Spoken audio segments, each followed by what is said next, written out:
ननद जी, आपकी दाल यहाँ गलने वाली नहीं है। अवनी जिसकी शादी को अभी 2 ही दिन हुए हैं, मेहमानों के बीच बैठे बैठे देख रही है।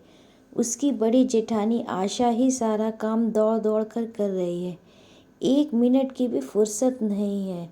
अरे भाई, शादी वाला घर है। सासू माँ और ननद रानी बैठे हुए हैं और कोई भी काम होता तो आशा को आवाज़ लगा देते हैं, और आशा भी बड़े ही मन से काम में लगी हुई है। आखिर उसकी देवरानी आई है। धीरे धीरे सारे मेहमान चले जाते हैं और ननद रानी के जाने का भी समय आ जाता है। आज उनको भी अपने ससुराल जाना है। आज दोनों माँ बेटी बहुत देर से कमरे में बैठी कुछ बात कर रही हैं।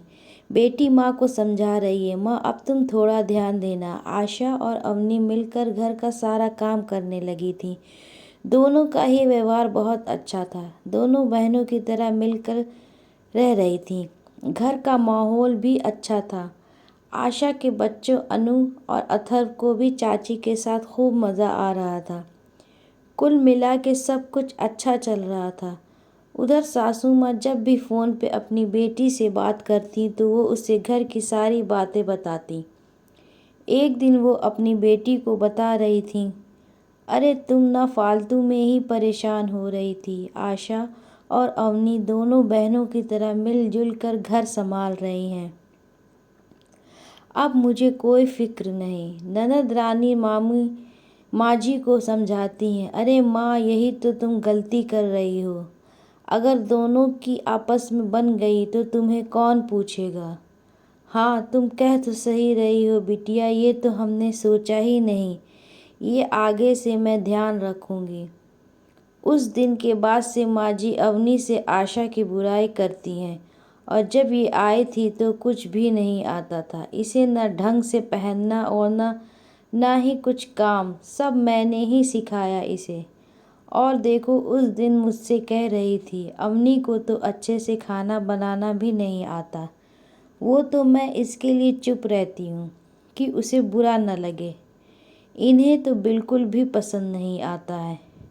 माँ जी तो कह के चली गईं, पर अवनी सोचने लगी, अभी कल ही तो जेठ जी मेरे खाने की कितनी तारीफ कर रहे थे। तो ये सब सिर्फ दिखावा है क्या। अरे जेठानी जी को कुछ प्रॉब्लम थी तो मुझे बताना चाहिए था ना। उसे बहुत दुख हुआ, पर वो चुपचाप अपना काम करने लगी। जब वो काम कर रही थी तो आशा ने टोका, अरे अवनी, तबीयत तो ठीक है ना तुम्हारी। आज बहुत चुप चुप हो। हाँ भाभी, आज थोड़ा सिर में दर्द है। तो फिर तुम जाओ आराम करो, मैं कर लूँगी सारा काम। नहीं भाभी, मैं करवा लेती हूँ, फिर आराम कर लूँगी। तब आशा ज़िद करके उसे कमरे में भेज देती है। तुम जाओ, पहले भी तो मैं करती थी। अवनी के जाने के थोड़ी देर बाद माँ जी आती हैं आशा के पास और कहती हैं, अगर तुम्हें बुरा न लगे तो एक बात कहना है तुमसे। जी माँ जी, कहिए ना। बहू, तुम अवनी से थोड़ा दूर ही रहो। कल मुझसे कह रही थी, भाभी मुझे तो अपना नौकर समझती हैं, जब देखो तब हुक्म चलाती रहती हैं। अवनी ये कर दो, वो कर दो, और मुझे बताती हैं ये साड़ी अच्छी नहीं है। खुद को तो फैशन का कोई सेंस ही नहीं है। वो बहुत तेज़ हैं बहू, और तुम सीधी, तो इसलिए मैंने तुम्हें सचेत कर दिया। अब माँ जी की वजह से दोनों के मन में थोड़ी खटास आ गई, तो माँ जी को अपना प्लान कामयाब होता दिखा। अब तो माँ जी रोज़ ही थोड़ी बहुत बुराई इधर उधर करने लगी। अब घर का माहौल थोड़ा तनावपूर्ण हो गया। आशा और अवनी आपस में बहुत कम बात करती। अगर कुछ होता तो माँ जी से ही पूछती। एक दिन सासू माँ की मंडली तीर्थ पे जा रही थी, तो उन्होंने भी सबके साथ जाने का प्लान कर लिया और वो 1 महीने के लिए चली गईं। सासू माँ के जाने से घर का माहौल थोड़ा ठीक होने लगा।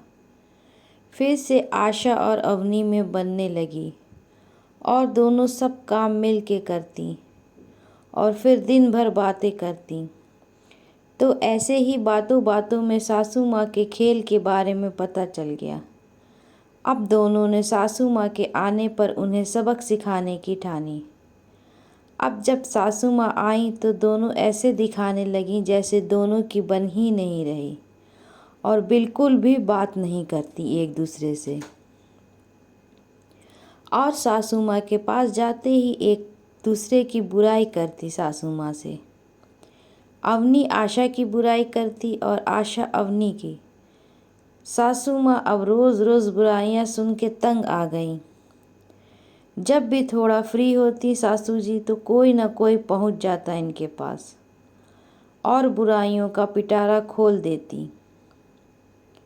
और एक दिन जब अवनी आशा की बुराई कर रही थी, पता नहीं क्या समझती है जेठानी जी अपने आप को, पूरे घर पर कब्जा कर रखा है। दिन भर मुझे टोकती रहती है जैसे मुझे कुछ आता ही ना हो और चुप होने का नाम ही नहीं ले रही थी। अवनी और आशा बाहर से सब चुपचाप सुन रही थी। एकदम से सासू माँ ज़ोर से चिल्लाई, अरे बहू चुप हो जा, आशा तो तुझे छोटी बहन की तरह प्यार करती है और तू उसकी बुराई करे जा रही है। पर माँ जी आप ही तो उस दिन कह रही थी कि वो जेठानी जी कह रही थी आपसे कि मुझे कुछ नहीं आता है, खाना भी नहीं बना पाती हूँ। अरे वो तो मैंने ही झूठ कहा तुम दोनों से। इतने में आशा भी कमरे में आ जाती है और सासू माँ दोनों से माफ़ी मांगती हैं।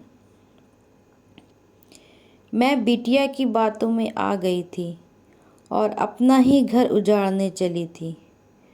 तुम दोनों तो बहुत ही अच्छी हो, उसकी तो अपने ससुराल में भी नहीं बनती किसी से, इन्हीं आदतों से। लेकिन अब मैं ध्यान रखूँगी। अब की बार ननद रानी का आना हुआ तो आशा और अवनी को साथ में काम करते हुए देख के तुरंत माँ जी के पास गई और बोली, अब इस घर में तुम्हें कोई पूछने वाला नहीं है, मैंने तो समझाया था आपको। इतने में अवनी चाय और नाश्ता लेके कमरे में पहुंच जाती है तो अवनी से नंद रानी कहती हैं,